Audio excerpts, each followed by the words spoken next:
Hello বন্ধুরা, স্বাগতম আপনাদের আমার ইউটিউব চ্যানেল বি কোডে। এটা আমাদের পিএইচপি কোর্স রিলেটেড 15 টিউটোরিয়াল। আর এই কোর্সে আমরা শিখব হচ্ছে PHP if else if statement. আমরা আগের দুটো ভিডিওতে দেখেছি কিভাবে ইফ স্টেটমেন্ট লেখে এবং এর মধ্যে কন্ডিশন অ্যাপ্লাই করে। তো কন্ডিশনের দুইটা রেজাল্ট হয় ট্রু না হয় ফলস, অর্থাৎ এলস। এখন আমাদের এখানে যদি মাল্টিপল কন্ডিশন ব্যবহার করতে হয়, তার জন্য আমরা নেই হচ্ছে ইফ এলস ইফ স্টেটমেন্ট। এখানে ইফ স্টেটমেন্টের মধ্যে যে কন্ডিশন দেওয়া সেটা যদি ট্রু হয়, তখন আমাদের স্টেটমেন্ট 1 প্রিন্ট হয়ে যাবে এবং বাকি দুইটা কোড রান হবে না। আর যদি কন্ডিশন 1 ফলস হয়, আমাদের এলস ইফ পার্টে চলে আসবে এবং এটার যে কন্ডিশন সেটা যদি ট্রু হয়, তাহলে এলস ইফ পার্টের যে স্টেটমেন্ট সেটা প্রিন্ট হবে। আর যদি দুইটা কন্ডিশনই ফলস হয়, দেন আমাদের এলস পার্টে চলে আসবে, যেখানে আমরা একটা ডিফল্ট স্টেটমেন্ট দিব প্রিন্ট হওয়ার জন্য। তো পিএইচপির মধ্যে আপনারা এলস ইফ স্টেটমেন্ট যত খুশি ততবার ইউজ করতে পারেন। এখন ইফ এলস ইফ লেখার এটা আমাদের কাছে একটা পদ্ধতি। আর একটা পদ্ধতি আছে, যদি আমরা সেম সিনট্যাক্সে লিখতে চাই, এখানে ইফ এর পরে আমরা কন্ডিশন 1 দিব এবং ক্লোন দিয়ে দিব, দেন আমরা এখানে একটা স্টেটমেন্ট দিব। এরপরে আমাদের এটা যদি কন্ডিশন ফলস হয়, দেন আমাদের এলস ইফ লিখবো, এখানে কন্ডিশন 2 এ আমাদের ক্লোন দিব, এখন এখানে একটা স্টেটমেন্ট দিব। দেন দুইটা কন্ডিশন যদি ফলস হয়, আমরা এখানে এলস লিখবো এবং ক্লোন দিব, দেন আমাদের এখানে লাস্ট একটা জিনিস লিখতে হবে, সেটা হচ্ছে end if. If else if statement ব্যবহার করে আমরা যদি একটা প্রোগ্রাম বানাতে চাই, এখানে দেখেন, এখানে পার্সেন্টেজের উপর বেস করে আমরা একটা গ্রেড দিব। 80 থেকে 100% হলে আমাদের মেরিট লিস্টে আসবে, আর যদি 60 থেকে 79% আসে আমরা ফার্স্ট ডিভিশন দিব। দেন 45 থেকে 59% আসলে আমরা সেকেন্ড ডিভিশন দিব। আর যদি 33 থেকে 44% আসে, দেন হচ্ছে আমরা থার্ড ডিভিশন দিব। আর যদি লেস দেন 33% হয়, তাহলে আমরা ফেল দিব। তো পিএইচপির মধ্যে ইফ এলস ইফ স্টেটমেন্ট ব্যবহার করে কিভাবে আমরা এটা প্র্যাকটিক্যালি করতে পারি সেটা দেখি আসেন। আমার HTML এডিটর একটা ফাইল ওপেন করেছি comparison.php, এবং ডান পাশে আমাদের ব্রাউজারে লোকাল হোস্ট স্ল্যাশ আমাদের ফোল্ডারের নাম স্ল্যাশ আমাদের ফাইলের নাম দিয়ে ফাইলটা ওপেন করেছি। তো প্রথমে আমি এখানে একটা ভ্যারিয়েবল নিব পার্সেন্টেজ, এবং এর মধ্যে একটা ভ্যালু অ্যাড করে দিব হচ্ছে 55।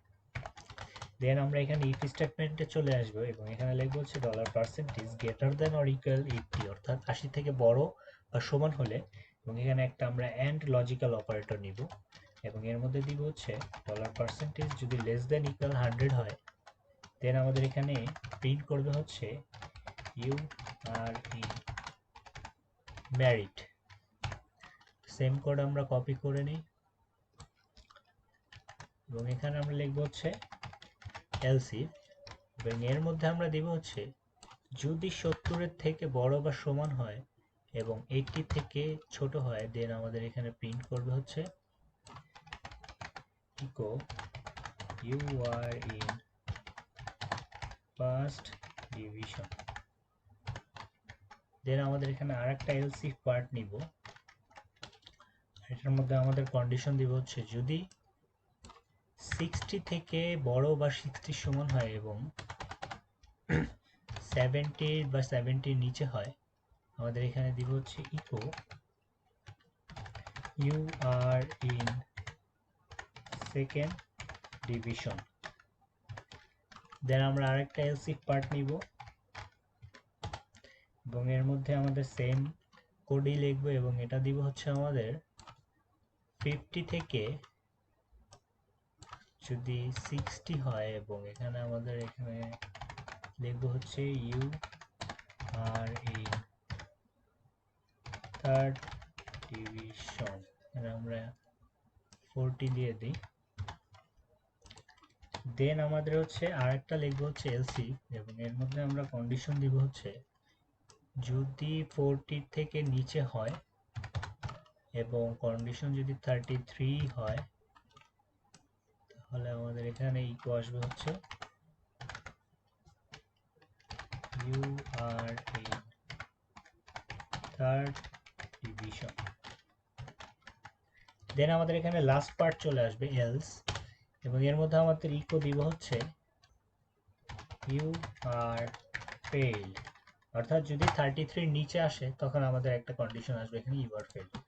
এবং কন্ট্রোল এস দিয়ে সেভ করবো। এখানে দেখেন আমাদের কাছে আসছে হচ্ছে ইরর, কারণ এখানে দেখাচ্ছে 70 লাইনে, এখানে আমাদের স্ট্রিং নেই, এর জন্য ডাবল কোটেশন নিয়ে সেভ করব। আমাদের কাছে আসতেছে you are in third division. তো আমরা যদি এখানে উপরে দেখি, আমরা যদি এখানে দেই হচ্ছে 70 এবং সেভ করি, এখানে দেখেন আমাদের কাছে আসতেছে হচ্ছে ফার্স্ট ডিভিশন। এখন আমি এই কোডটা এখান থেকে কেটে এখানে দিব হচ্ছে এলসিফ এবং কন্ডিশন দিব হচ্ছে পার্সেন্টেজ লেস দেন 33, দেন আমাদের এখানে ইকো করবে হচ্ছে ইউ আর ফেইল্ড, আর লাস্টে আমাদের এখানে দিব হচ্ছে এলস পার্ট, এখানে ইকো দিব হচ্ছে please enter a valid number, save দিব। তো এখন আমাদের মেরিট যদি থাকে এখানে 55 এবং সেভ দেই, আমাদের এখানে আসবে হচ্ছে থার্ড ডিভিশন, কারণ প্রথম যে ইফ স্টেটমেন্টের মধ্যে কন্ডিশন দেওয়া সেটা হচ্ছে 80 থেকে বড় বা 80 সমান হতে হবে এবং 100 এর থেকে নিচে হতে হবে। এর পরের স্টেটমেন্টে আছে হচ্ছে আমাদের 70 বা 70 এর থেকে বড় হতে হবে বা 80 থেকে নিচে হতে হবে। তো আমাদের এই 55 পরে হচ্ছে থার্ড ডিভিশন, অর্থাৎ 40 এর থেকে বড় বা 40 এর সমান এবং 60 এর থেকে নিচে বা 60 এর সমান। তো এখানে যদি আমি এখন দেই হচ্ছে একটা আনভ্যালিড ভ্যালু, যেমন 150, এখানে আমাদের কাছে আসতেছে please enter a valid number. তো প্রথমে এইটা যদি রান না হয় দেন এই কন্ডিশনে আসবে, এই কন্ডিশন রান না হলে এই কন্ডিশনে, দেন এই কন্ডিশনে, লাস্টে আমাদের কোনো কন্ডিশনই রান না হলে আমাদের কাছে এখানে একটা প্রিন্ট আসবে please enter a valid number. তো এটা ছিল আমাদের পিএইচপির মধ্যে ইফ এলস ইফ স্টেটমেন্ট লেখার একটা পদ্ধতি। এখানে যদি আমি আপনাদের আরেকটা স্টেটমেন্ট দেখাই, এখানে আমরা ক্লোন দিয়ে দিব, থার্ড ব্র্যাকেট কেটে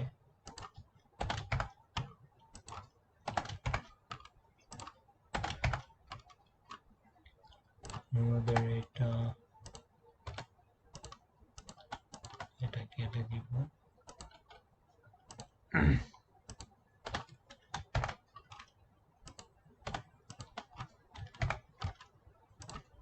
লাস্টে আমাদের এখানে দিব হচ্ছে এন্ড ইফ,